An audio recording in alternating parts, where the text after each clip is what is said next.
রাজ্য সরকারি কর্মচারীদের বকেয়া মহার্ঘ ভাতার 25% দিয়ে দিতে হবে নির্দেশ দিয়েছে সুপ্রিম কোর্ট।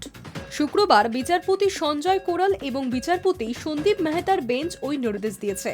শুরুতেই রাজ্যকে 50% বকেয়া মেটাতে বলেন বিচারপতিরা। জবাবে অভিষেক মনু সিংভি বলেন, এটা বিপুল টাকা, এত টাকা দিতে গেলে রাজ্যের কোমর ভেঙে যাবে। বকেয়া ডিএর 50% দেওয়া সম্ভব নয়। একই সঙ্গে রাজ্যের আইনজীবী দাবি করেন, ডিএ রাজ্য সরকারি কর্মচারীদের সাংবিধানিক অধিকার নয়। কিন্তু সিংভির যুক্তি মানতে রাজি হয়নি সর্বোচ্চ আদালত। বিচারপতি সঞ্জয় করল নির্দেশ দেন, মামলাকারীরা রাজ্য সরকারেরই কর্মী, তাদের বকেয়া মেটাতে অসুবিধের কোনো কারণ নেই। 25% বকেয়া দিয়ে দিন, বাকি বকেয়া ডিএ নিয়ে অগাস্টে চূড়ান্ত শুনানি হবে। দীর্ঘদিন ধরেই কেন্দ্রীয় হারে ডিএ দাবি করে আসছেন রাজ্যের সরকারি কর্মীরা। বর্তমানে মূল বেতনের উপর 55% হারে ডিএ দেয় কেন্দ্র সরকার। উল্টো দিকে সরকারি কর্মচারীদের 18% ডিএ দেয় রাজ্য সরকার। কেন্দ্র এবং রাজ্যের ডিএর ফারাক 37%। সুপ্রিম নির্দেশের পরে 25% ডিএ দেওয়ার পরেও কেন্দ্র রাজ্যের ডিএর ফারাক দাঁড়াবে 12%। সুপ্রিম নির্দেশ অনুযায়ী যে অর্থের সংস্থান করতে হবে রাজ্য সরকারকে, তার পরিমাণ 10,000 কোটি টাকার একটু বেশি। সুপ্রিম কোর্টের নির্দেশে মমতা বন্দ্যোপাধ্যায়ের সরকার বড় ধরনের চ্যালেঞ্জের মুখে পড়ল বলেই মনে করছে শাসক শিবির এবং রাজ্য প্রশাসনের একাংশ। 26শে বিধানসভা নির্বাচন, তার আগে আদালতের নির্দেশে নবান্নের উপর চাপ বাড়ছে বলেই মনে করছে ওয়াকিবহল মহল। প্রত্যাশিতভাবেই সুপ্রিম কোর্টের নির্দেশ সম্পর্কে মুখ্যমন্ত্রী অবহিত, কিন্তু ওই বিষয়ে তার সঙ্গে সহকর্মীদের কারোর বিশদে আলোচনা হয়েছে বলে খবর নেই। ওই বিষয়ে দল বা সরকারের তরফে শুক্রবার কেউ মুখ খোলেননি। একটি সূত্রের দাবি, ওই বিষয়ে যা বলার মুখ্যমন্ত্রী বলবেন। তৃণমূলের একাধিক নেতা মন্ত্রীর মতে এখন রাজ্য সরকারের কাছে দুটি রাস্তা আছে। এক, সুপ্রিম কোর্টের নির্দেশকে চ্যালেঞ্জ করে শীর্ষ আদালতের অন্য বেঞ্চে মামলা করা। দুই, বিভিন্ন জনকল্যাণমূলক প্রকল্প থেকে আর্থিক বরাদ্দ কাটছাট করে মহার্ঘ ভাতার জন্য প্রদেয় অর্থ জোগাড় করা। তার মধ্যে লক্ষ্মীর ভাণ্ডারের মতো প্রকল্পও রয়েছে, যে প্রকল্পে আগামী বিধানসভা ভোটের আগে অর্থ বরাদ্দ বৃদ্ধি করার প্রাথমিক ভাবনা চিন্তা শুরু করা হয়েছিল।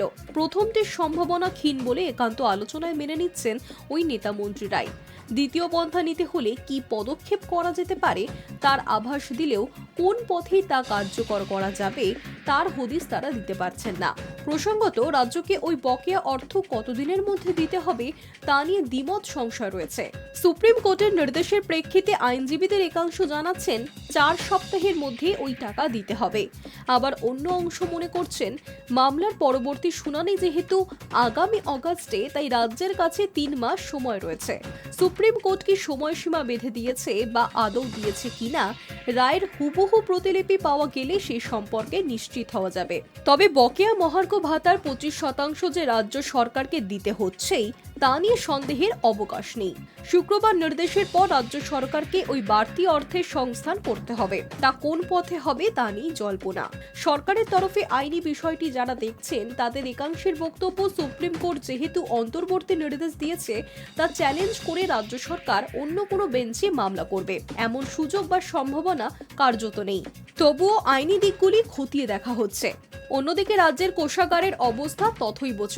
বিভিন্ন জনমোহিনী প্রকল্প চালাতে গিয়ে সরকারকে কত ভেবেচিন্তে পা ফেলতে হচ্ছে সে কথা নিজেই প্রশাসনিক বৈঠকে বলে থাকেন মুখ্যমন্ত্রী। সম্প্রতি রিজার্ভ ব্যাংকের রিপোর্টের ভিত্তিতে কেন্দ্রীয় অর্থমন্ত্রক একটি তথ্য দিয়েছিল সংসদে। তাতে বলা হয়েছে, চলতি অর্থবর্ষের শেষে পশ্চিমবঙ্গের জিডিপির তুলনায় ঋণের হার 38% গিয়ে ঠেকতে পারে। আর ঋণের বোঝার নিরিখে পশ্চিমবঙ্গ দেশের মধ্যে 6ষ্ঠ স্থানে। এই পরিস্থিতিতে বকেয়া মহার্ঘ ভাতার 25% দেওয়া সরকারের কাছে গোদের উপর বিস্ফোরণ সামিল। উন্নয়নশীল অর্থনীতিতে বৃদ্ধির গতি বজায় রাখতে আয়ের চেয়ে বেশি ব্যয় সবসময় খারাপ চোখে দেখেন না অর্থনীতিবিদদের বড় অংশ। তবে সেই ব্যয় মূলত সড়ক, সেতু বা বন্দরের মতো স্থায়ী সম্পদ তৈরি করতে ব্যবহারের উপর গুরুত্ব দেন তারা, কারণ তাতে দীর্ঘমেয়াদে আর্থিক কর্মকাণ্ড বাড়ে। সেই সূত্রে রাজস্ব আদায়ও বাড়ে রাজ্যের, যেমনটা রাজ্য করেছে গ্রামীণ সড়ক যোজনা বা 100 দিনের কাজের মতো প্রকল্পে। আবাস যোজনার প্রথম কিস্তির টাকা ইতিমধ্যেই উপভোক্তাদের কাছে চলে গিয়েছে। আগামী ডিসেম্বরের পরের কিস্তির টাকা দেওয়ার কথা। পথশ্রী প্রকল্পের কাজ বহু জায়গায় চলছে। এখন প্রশ্ন, বরাদ্দে কাটছাট হলে এই প্রকল্পগুলির কাজ কি আপাতত বন্ধ হয়ে যাবে? সব মিলিয়ে টানাপোড়েনে রাজ্য। সমস্যা সমাধানে স্পষ্ট কোনো দিক নির্দেশ মিলছে না নেতা মন্ত্রীদের কথায়। Hi news network.